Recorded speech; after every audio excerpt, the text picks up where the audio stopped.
আমি আজ আমার সেজো খালার সঙ্গে মেয়ে দেখতে গিয়েছিলাম। মেয়েটাকে আমার খুবই ভালো লেগেছে। বেশি ভালো লেগেছে তাদের বাড়ি দেখে। বাড়িটা খুবই সুন্দর। আমার তো ভাবতেই অবাক লাগছে। লোকে বলবে আহনাফের শ্বশুর বেশ মালদার। আমার নাম আহনাফ। আমি আরও ভাবতে লাগলাম, এত সুন্দর করে বাড়ি করেছে, তাহলে নিশ্চয়ই অনেক মাল করিয়াছে। আমি ভেবেই ফেললাম অনেক কিছু, যে কি কি দেবে। আসবাবপত্র তো সাধারণ, এছাড়া হয়তো আমাকে মোটর সাইকেল আর ব্যবসার জন্য টাকাও দিতে পারে। আচ্ছা, কত দিতে পারে? 2 থেকে 4 লাখ তো বটেই। তারা বড়লোক হলে কি হবে? মেয়ে দেখায় নাস্তা পানি খুবই সাধারণ দিল। ভাবলাম হয়তো বা হঠাৎ এসেছি তাই এমন। আমি মেয়ে দেখে 100 টাকা দিলাম। আসার সময় সেজো খালা বলল, কিরে আহনাফ, মাত্র 100 টাকা দিলু যে? 500 দিবার পারতি তো।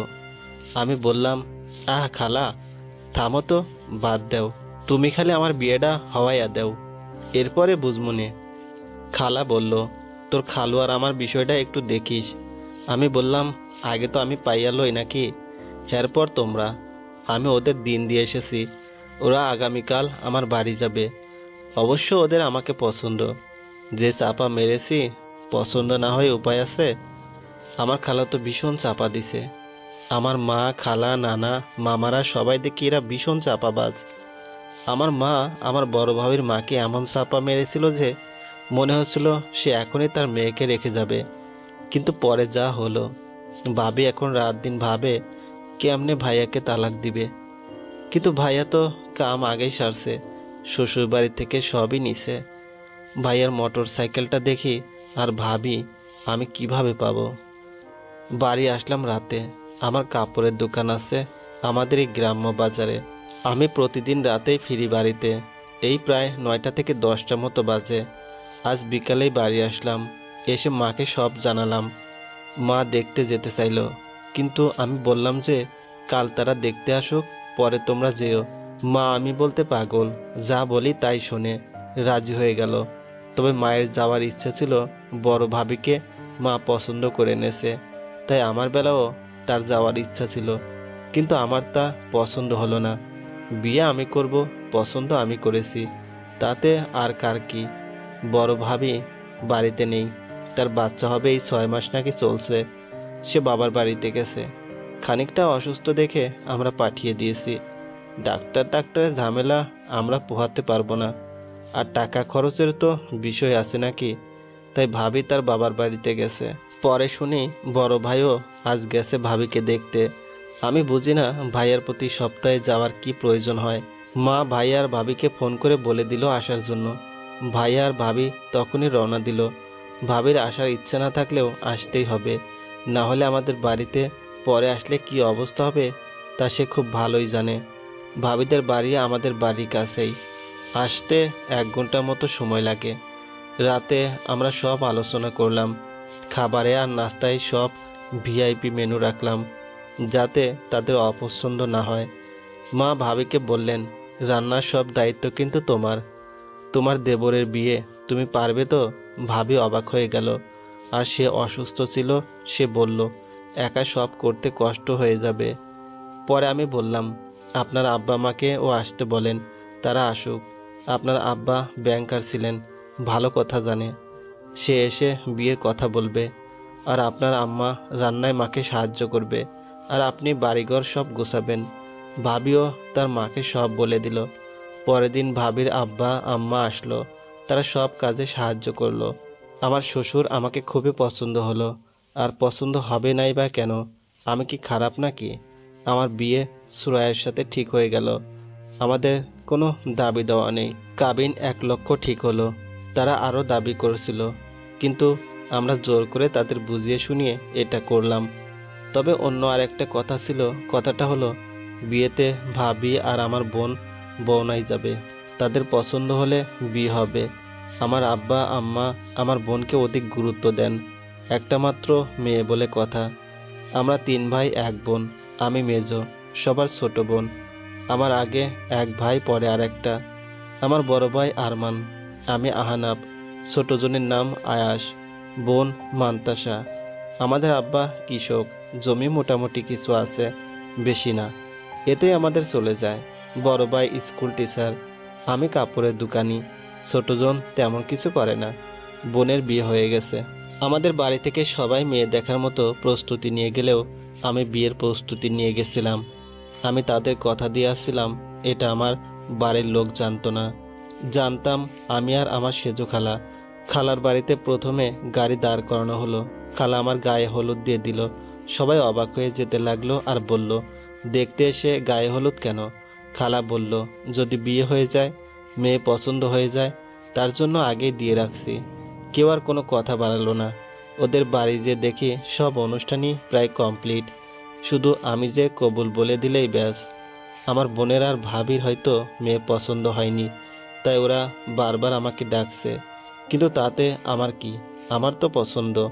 আমি ওদের মন রক্ষার্থে বলেছিলাম, তোমরা দেখে পছন্দ হলে বিয়ে হবে। বিয়ে শেষে বাড়ি এলাম। মায়ের মনে হয় আমার বউ সুরাইয়াকে পছন্দ হয়নি, তাই বারবার নাক ছিটকাচ্ছে। মা তো দেখেই কান্না শুরু করে দিল। আসলে আর কি, মা তো ওদের বাড়ি দেখেনি, কত সুন্দর বাড়ি। বাড়ি দেখলে আর অপছন্দ করতো না।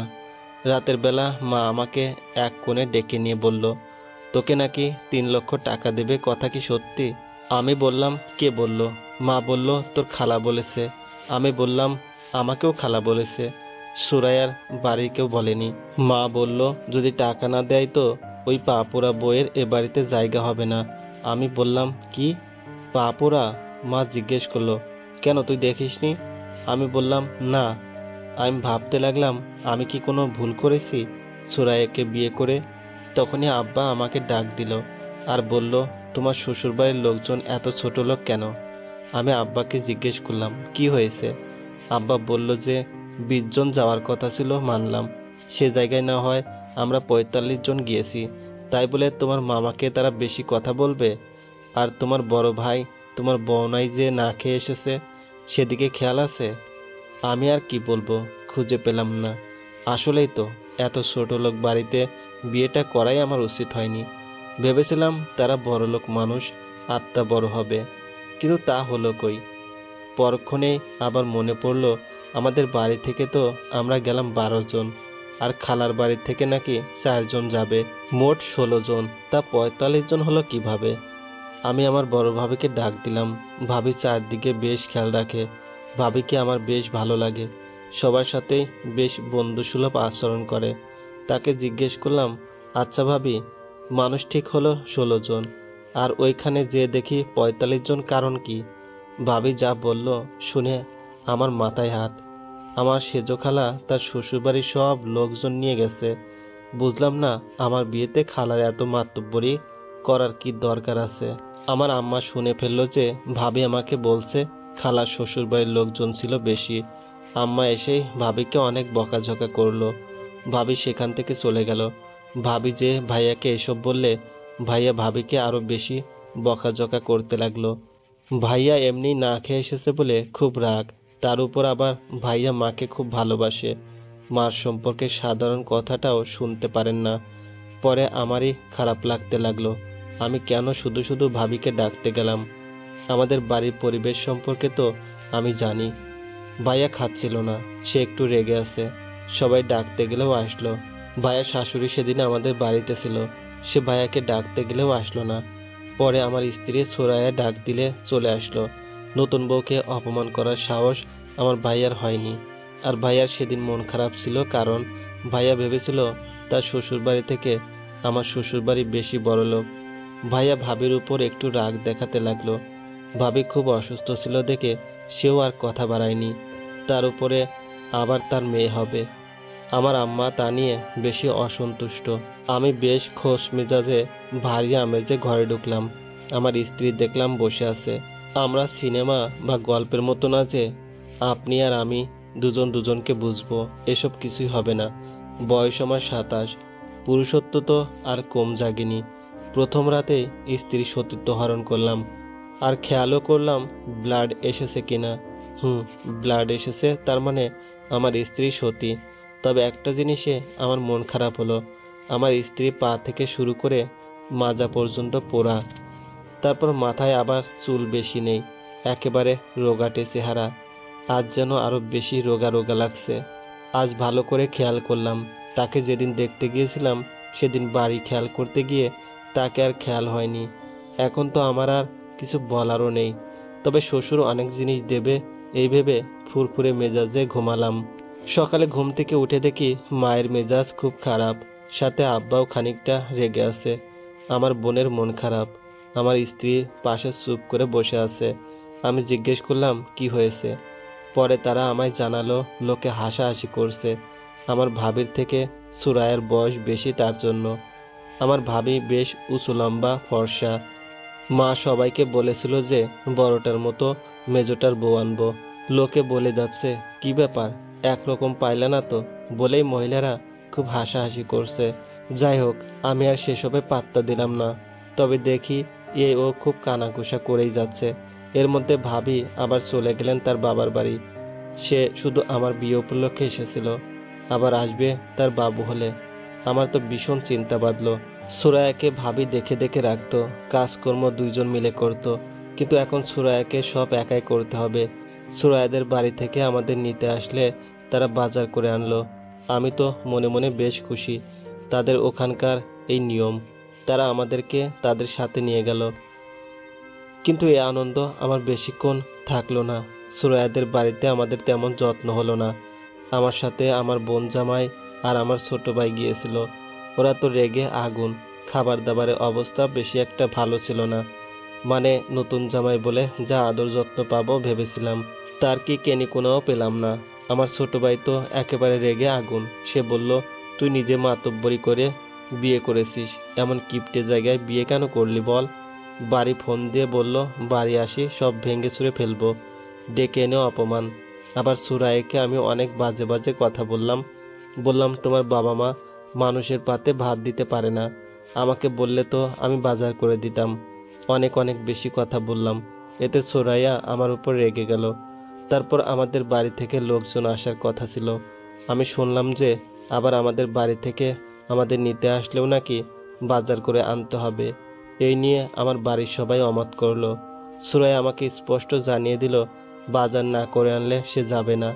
এখন আমি কি করব? বিয়ের 4 দিনের দিনই কি আমার এমন হবে? কিন্তু সেবার আর কোনো সমস্যা হলো না। বড় ভাইয়া বাজার করে আনলো। আমি বুঝলাম ভাবি পাঠাতে বলেছে। কিন্তু আমাদের বাড়ি থেকে এত বাজার আনা সত্ত্বেও সুরাইয়াদের বাড়িতে তেমন যত্ন হলো না আমাদের। মান্তাসা নাকি ভালো করে খেতেই পারেনি, তার বড় পারেনি। আমি খুব রেগে গেলাম। সুরাইয়াকে যা নয় তাই বললাম। সুরাইয়া খুব কান্না করলো। তারপরে আবার ওদের বাড়ি থেকে যে কাপড় চোপড় দিয়েছে সেসব আবার খুবই সস্তা। এত অপমান আমার সহ্য হলো না। বাড়ি ফিরলাম সন্ধ্যায়। ফিরে সুরাইয়াকে আরেক দফা বকাবকি করলাম, একটা থাপ্পড়ও দিলাম। রাতে সুরাইয়া না খেয়ে শুয়ে পড়েছিল। পরে আমি ঘরে এসে তাকে আদর করলাম। সুরাইয়া ভাবলো আমি হয়তো সব ভুলে গেছি, কিন্তু আমি পুরুষ মানুষ, তাকে আমার প্রয়োজন ছিল, তাই আমি তার কাছে গিয়েছিলাম। পরে আমি তার দিকে একবারও আর তাকাইনি। বুঝেছিলাম কাঁদছে, তবুও আমার মায়া হলো না। কারণ পরিবার থেকে বেশি কথা আমাকে শুনতে হয়েছে তাকে নয়। আমি খুব রেগেছিলাম কয়েকটা দিন। সুরাইয়াও একসময় রেগে গেল। সে তার ভাইয়াকে আসতে বলল আর চলে গেল। যে আমাকে ফোন দিল আর বলল যে সে আর আসবে না। আমি খুবই ভয় পেয়ে গেলাম। আমার আব্বা আম্মাও ভয় পেয়ে গেল। বাড়িতে আমার ছোট ভাই ছিল, সে বলল যা যে নিয়ে আয়। আমিও ভয়ে ভয়ে গেলাম। আমার শ্বশুর শাশুড়ি আমাকে অনেক বেশি কথা বলল। আমি তাদের কিছু বললাম না। সুরাইয়া সারা রাস্তা ভয়ে ভয়ে ছিল। ভাবছিল আমি হয়তো তাকে বাড়ি এনে মারধর করব। কিন্তু না, আমি তা কিছুই করলাম না। আমি কয়েকদিন তার সাথে ভালো ব্যবহার করতে লাগলাম। কেস টেস্ট কোনো কিছুর ভয়ে না। সে যখন বাড়িতে ছিল না আমার তখন খুব খারাপ লাগতে লাগলো। এর জন্য আমি তাকে ভালোবাসতে শুরু করেছিলাম। আগে কখনো আমি দুপুরে খেতে আসতাম না। সেদিনের পর থেকে দুপুরে খেতে আসতাম। রাতে আমি তাড়াতাড়ি বাড়িতে ফিরতাম। সুরাইয়ার সাথে ভালো ভালো কথা বলতাম। সুরাইয়া বেশ খুশি থাকতো। আমার আম্মার এতে রাগ হতো। আম্মা চাইতো না আমি সুরাইয়ার সাথে বেশি কথা বলি, হাসাহাসি করি। শুধু আমি কেন, কোনো ভাইয়ের বেলায় চাইতো না। বড় ভাবির বাচ্চা হবে দেখে ভাবি বাবার বাড়ি গেছে। ভাইয়ার যাওয়ার জন্য দেখতাম মন কেমন করে, কিন্তু মা যেতে দিত না। ভাইয়া বিভিন্ন ছলে মিথ্যা বলে যেত। আর যদি শুনতো ভাবি অসুস্থ, তাহলে তো ভুলেও যেতে দিত না। যদি ভাইয়ার টাকা খরচ হয় সেসব বাদ। আমি আপনাদেরকে আমার গল্প বলি। সুরাইয়া সারাদিন কাজ করত, তবু আমার মা বলতো কোনো কাজ করে না, সারাদিন তোর বউ শুয়ে থাকে। যদিও আমি জানতাম এ বাড়িতে কোনো বউয়ের কাজ না করে উপায় নেই, সুরাইয়া সব কাজ করে, তবুও মায়ের মন রাখার জন্য আমি ওকে বকাঝকা করতাম। সুরাইয়া প্রথম প্রথম খুব কাঁদতো, মন খারাপ করে থাকতো। পরবর্তীতে সে বলতো আমি যখন কোনো কাজ করি না তখন করবও না। আমার আরও রাগ হতো। আমি ওকে কুত্তার বাচ্চা, শুয়োরের বাচ্চা বলে গালাগালি দিতাম। এতে দেখতাম ওর খুব রাগ হতো, বলতো আমার বাবা মা তুলে কোনো কথা বলবে না। আমার খুব রাগ হয়, কিন্তু আর কি করার, আমি তবু ওকে বেশ্যমাগী বলে গালাগালি দিতাম। কি করব, বাবা মার মন রাখতে হবে তো। তবু আমার মায়ের মন আমি পেতাম না। মা বড় ভাইকে ভালো বলতেন, কারণ বড় ভাই মার কথা শুনে ভাবিকে অনেক মেরেছে। আমি যে আমার বউকে মারতাম না তা মা আমাকে অনেক খারাপ বলতো। একদিন রাতে সুরাইয়ার সঙ্গে অনেক ঝগড়া হলো। সে শুধু বলল দিন আমারও আসবে, এখন আমার সঙ্গে যারা যেমন করছে আমিও তেমন করব। পাশের ঘর থেকে মা কথাগুলো শুনে ফেলল। যদিও আমি জানি মা সব সময় আমাদের ঘরের দিকে কান রাখতো, যে আমরা কি বলছি কি করছি সব খেয়াল রাখতো। মা বলল, সুরাইয়া তুমি কথাগুলো আমাকে বলছো তাই না? কি করবে তুমি যখন দিন তোমারও আসবে? আমাকে না খাইয়ে রাখবে? সুরাইয়া বলল, কথাগুলো আমি কি আপনাকে বলেছি নাকি? কথা নিজের গায়ে টেনে নেন কেন? আমি আর কি করব? সুরাইয়াকে বকাঝকা করে পরিবেশটা ঠান্ডা করলাম, কিন্তু সুরাইয়া সেটা বুঝলো না। সে আমার উপরে রাগ দেখাতে লাগলো। আমি তাকে বোঝানোর চেষ্টা করলেও সে বুঝতো না। এভাবে আমাদের দিন কেটে যাচ্ছিল। আমাদের বিয়ের 3 মাস পেরিয়ে গেল। এর মধ্যে আমার আম্মা সুরাইয়াকে অনেক কথা শোনাতে লাগলো। পাশের বাড়ির লোকজন, পাড়া প্রতিবেশী বলতে লাগলো যে কেমন বাপ মা, তাকে কোনো জিনিসপত্র দিল না। এতে সুরাইয়ার খুব মন খারাপ হতো। এর 1 সপ্তাহ পরে ওর বাবার বাড়ি থেকে মোটামুটি কিছু জিনিস দিয়ে গেল। খাট, ড্রেসিং টেবিল, শোকেস, বাক্স আর আলনা, আর কিছু থালাবাটি, লেপ কাঁথা। এসব আনার পর থেকে সুরাইয়ের ব্যবহার বদলে যেতে লাগলো। সে আমার আব্বা আম্মার মুখে মুখে তর্ক করতে লাগলো। আমি কিছু বললেই ঝাড়ি দিত, আর কিছু থেকে কিছু বললেই বাবার বাড়ি চলে যেত। আমি জানি না আমার মতো এমন পরিস্থিতিতে কেউ পড়েছে কিনা। এমন একটা জায়গায় আছি আমি, যেখানে হয় আমার মা নয়তো বউকে বেছে নিতে হবে। আমি কি করব ভাবতে লাগলাম। আমি আমার মাকে বেছে নিয়েছিলাম। মা সুরাইয়াকে বেশি কথা বলতেন, আমি সবই শুনতাম। তবুও আমি মাকে কিছু বলতাম না, কারণ আমি জান্নাতে যেতে চাই। মাকে বেশি কথা বললে আমি জান্নাতে যেতে পারবো না। কিন্তু সুরাইয়াও খুব জেদি ছিল, ওর সাথে আমি পেরে উঠতাম না। আমি একসাথে দুজনে মন রাখতে পারতাম না। একবার আমি সুরাইয়াকে একটা শাড়ি আর একটা জুতা এনে দিলাম। বিয়ের পর ওকে দেওয়া আমার প্রথম জিনিস ছিল। সুরাইয়া দেখে খুব খুশি হয়েছিল। তখন আবার মান্তাসা বেড়াতে এসেছিল। সে বুঝে ফেলে আমার মাকে বলে দিল। আমার মা আমাকে অনেক বকাঝকা করলো। আমি সুরাইয়ার থেকে সেই শাড়ি নিয়ে দোকানে ফেরত দিলাম। সেদিন থেকে সুরাইয়া কেমন যেন বদলে যেতে লাগলো। ফোনে সব সময় যেন কার সাথে কথা বলতো। আমি জিজ্ঞেস করলে বলতো আমার বাড়ির কথা বলছিলাম। আমি কিছু বলতাম না, কারণ সারাদিন একা একা থাকে, কথা বলতেই পারে। তারপর একদিন আমাকে বলল আমার খুব শরীর খারাপ, আমি বাড়ি যাব। আমি বললাম চলো আমি ডাক্তার দেখাই। সে বলল না, আমি বাড়ি যেতে চাই। আমারও রাগ ছিল। বউ বললেই কি বাড়ি নিয়ে যেতে হবে, নাকি আমি পুরুষ মানুষ, আমার উপরে কোনো কথা চলবে না? কিন্তু সেদিন সুরাইয়া সারা রাত কান্নাকাটি করলো। পরদিন সকালে আমি ওকে ওদের বাড়িতে দিয়ে আসলাম। সুরাইয়া যে আমার সঙ্গে আর কথা বলতো না। ওর বাবা মাও কেমন যেন একটা ব্যবহার করতো।